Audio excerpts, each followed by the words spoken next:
네, 감사합니다.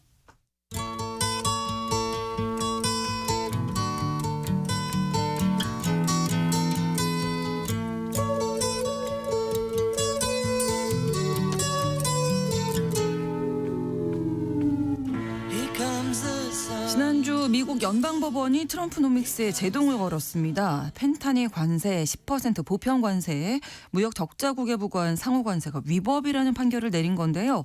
아직은 1심 판결이라서 더 지켜봐야 하겠지만 법원이 조목조목 짚은 위법 사유가 꽤나 설득력이 있다, 이런 평가가 나오고 있다고 합니다. 오늘 글로벌 경제 시간, 트럼프 대통령의 관세 정책이 어떤 점에서 위법성이 있는 건지 알아보겠습니다. 3프로TV 언더스탠딩 김상훈 기자 나오셨습니다. 어서 오세요. 네, 안녕하세요. 자, 일단 트럼프 대통령의 관세 정책 어떤 점이 왜 위법인 건가요? 네, 아주 쉽게 얘기를 하자면 네. 법에서 정한 대통령의 권한 범위를 넘어서는 관세 부과다, 이런 내용인 건데, 이번 판결을 내린 곳은 국제무역법원 혹은 뭐 국제통상법원 이렇게도 부르긴 하는데, 여튼 네. 미국의 연방법원입니다. 그래서 무역이나 관세법과 관련된 분쟁 사건을 전문적으로 처리하는 곳인데, 네. 트럼프 대통령이 취임을 하자마자 캐나다와 멕시코에 불법 이민, 그다음에 펜타닐을 이유로 관세를 부과를 했고, 그렇죠. 4월에는 모든 수입품의 10%의 보편 관세, 그리고 무역 적자를 보는 나라의 상호 관세라고 하는 걸 부과를 했는데, 네. 그 조치로 피해를 보는 기업, 그다음에 오리건주 같은 12개의 지방 정부가 소송을 제기했던 겁니다. 네. 법정 다툼의 실제 주인공은 이 세 관세의 근거가 되는 국제 긴급 경제 권한 법이라고 하는 겁니다. 네. 뭐 이름에서도 느껴지긴 하지만 급박할 때 써야 되는 법 같잖아요. 그렇죠. 그래서 펜타닐 보편 상호 관세 말고도 트럼프 대통령이 부과한 다른 관세들이 많이 있잖아요. 뭐 철강, 알루미늄, 그다음에 자동차, 그다음에 반도체 관세도 준비를 하고 있고요. 근데 이 관세는 다른 법을 근거로 하고 있어서 일단 제외가 됐고, 예. 국제 긴급 경제 권한법을 적용한 이 세 관세만 법정 다툼의 대상이 된 겁니다. 그렇군요. 국제 긴급 경제 권한법, 어떤 점이 문제인 건가요? 일단 트럼프 대통령이 관세를 부과한 논리를 되짚어봐야 하는데, 본인이 생각하기에는 이건 비상사태다, 미국의 비상사태다라고 할 만큼 큰일이라고 일단 얘기를 했고, 네. 불법 이민도 그러하고 펜타닐도 그렇고 막대한 무역 적자도 마찬가지고요. 그 문제를 해결하기 위해서는 불가피하게 관세를 때렸다라고 이렇게 주장을 하고 있죠. 실무적인 절차는 조금 어렵지만 이렇게 되는데, 근거가 되는 법이 두 가지가 있습니다. 네. 첫 번째가 국가 비상사태법이라고 하는 겁니다. 이걸 근거로 대통령이 일단 먼저 비상사태라고 하는 걸 선포를 합니다. 네. 그 다음이 국제 긴급 경제 권한법인데, 이 법에서 정하는 바에 따라서 여러 비상경제 조치를 발동을 할 수가 있어요. 트럼프 대통령이 선택을 한 건 수입 규제, 쉽게 얘기를 하면 관세 부과라고 하는 수단인 건데, 그렇죠. 그래서 이 비상경제 조치를 발동을 하려면 무조건 비상사태 선포라고 하는 게 먼저 전제가 돼야 됩니다. 네. 패키지인 건데, 네. 국제무역법원의 판단은 비상사태는 대통령이 판단해서 선포할 수 있는데, 그렇다고 마음대로 비상경제 조치를 취할 수 있는 게 아니고, 네. 법에서 제한하는 범위, 그리고 법에서 의회에서 이 정도의 권한은 위임했다라고 하는 그 범위 안에서 이루어져야 되는 건데, 트럼프 대통령의 관세는 이 법이 정한 범위를 넘어섰다는 겁니다. 그러니까 비상경제 조치를 취할 만한 정도의 비상사태는 아니다. 비상사태는 아니다라고 하는 것도 맞는데, 네. 일단 그것까지는 뭐 대통령의 권한은 인 것 같긴 하다. 대통령이 판단을 할 수 있으니까. 그렇죠. 네. 그거까지는 괜찮고, 어떤 권한을 넘어선 건지 알아볼까요? 네. 일단 첫 번째 쟁점인 무역 적자인 건데, 네. 일단 말씀드렸다시피 먼저 앞에 법에서는 대통령이 그 비상사태를 선포를 하긴 할 수 있습니다. 다만 이 국제 긴급 경제 권한법으로 여러 조치를 하려면 법에 조건이 있거든요. 해외로부터 흔치 않고 이례적인 위협이 있을 때 미국 대통령이 비상경제 조치를 쓸 수 있다. 흔치 않고 이례적인 위협. 맞습니다. 근데 우리가 생각을 해보면 미국의 무역 적자가 과연 흔치 않고 이례적인 위협에 해당하냐. 네. 사실 어제 오늘 일은 아니잖아요. 그렇죠. 그래서 이 발동 조건이 제대로 갖춰지지 않았다라고 하는 게 국제무역법원의 판단이기도 하고, 그래서 더구나 무역 적자는 대통령이 관세를 부과할 수 있는 다른 법에도 근거가 있기는 해요.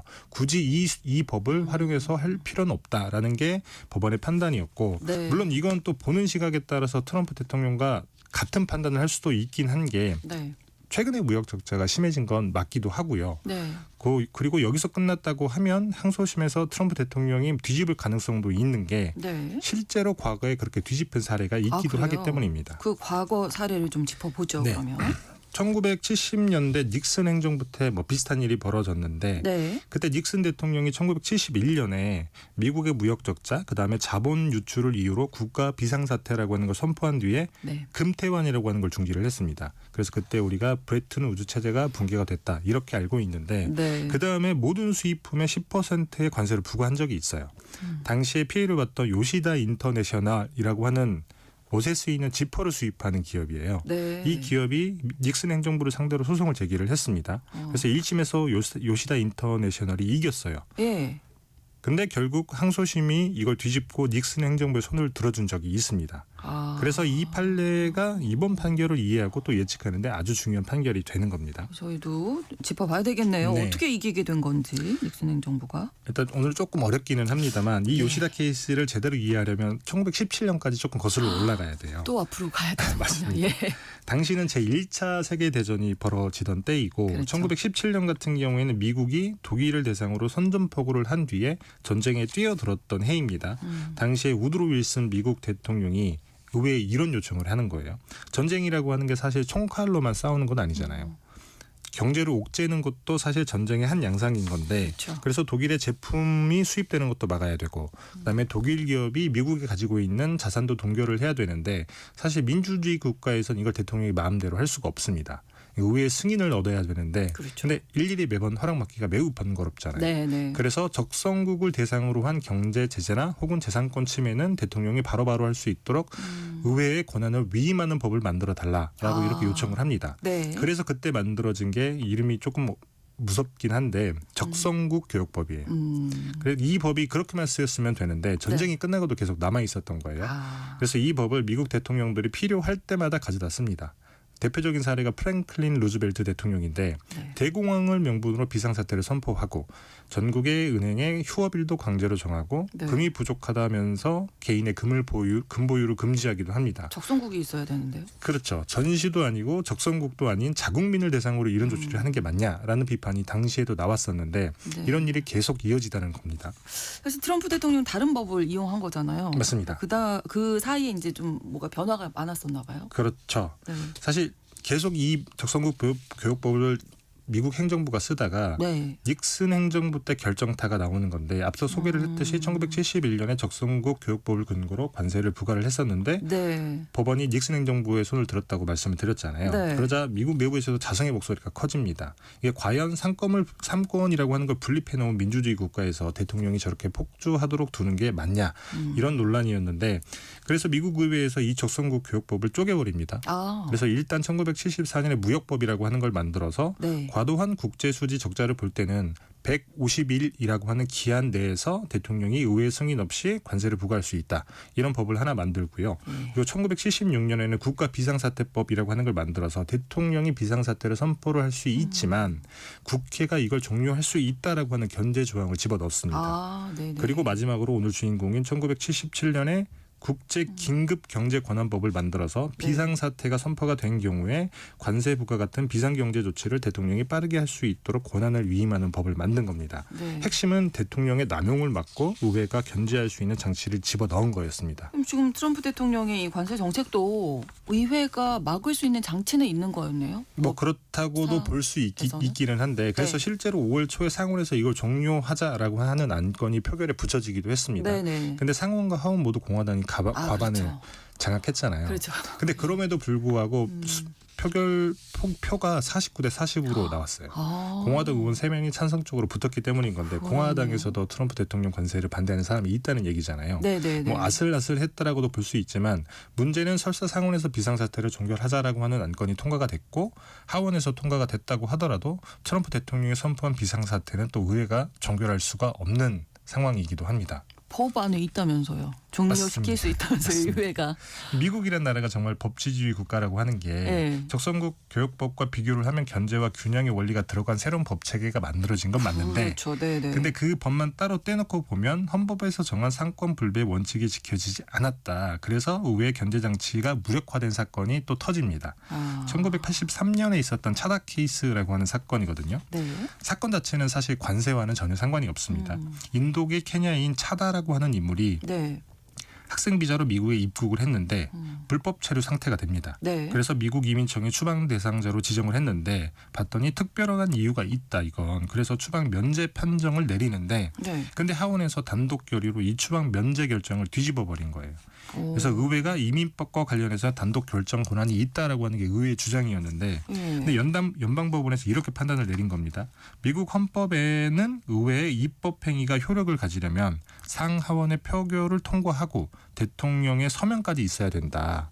이게 일종의 형식 요건 같은 건데 네. 그래서 하원이 단독으로 결정을 하는 건 효력을 갖는 입법 행위가 될 수 없다는 겁니다. 그렇군요. 근데 지금 우리가 얘기 나눴던 비상사태하고 이 법이 어떤 관계가 있을까요? 이게 이민법 케이스긴 합니다만 네. 비슷한 메커니즘의 모든 법에 영향을 미친 겁니다. 국가 비상사태법도 마찬가지인 건데 법에 넣은 의회 종결 권한이라고 하는 게 일종의 입법 행위인 거잖아요. 그렇죠. 근데 이게 효력을 가지려면 미국 대통령의 서명이 있어야 된다라고 하는 게 차다 케이스로 정립된 판례인 건데 아주 쉽게 얘기하자면 이런 거예요. 상하원에서 트럼프 대통령이 선포한 비상사태를 종결시켰다고 해보죠. 네. 그러면 트럼프 대통령은 그냥 거부권만 행사하면 됩니다.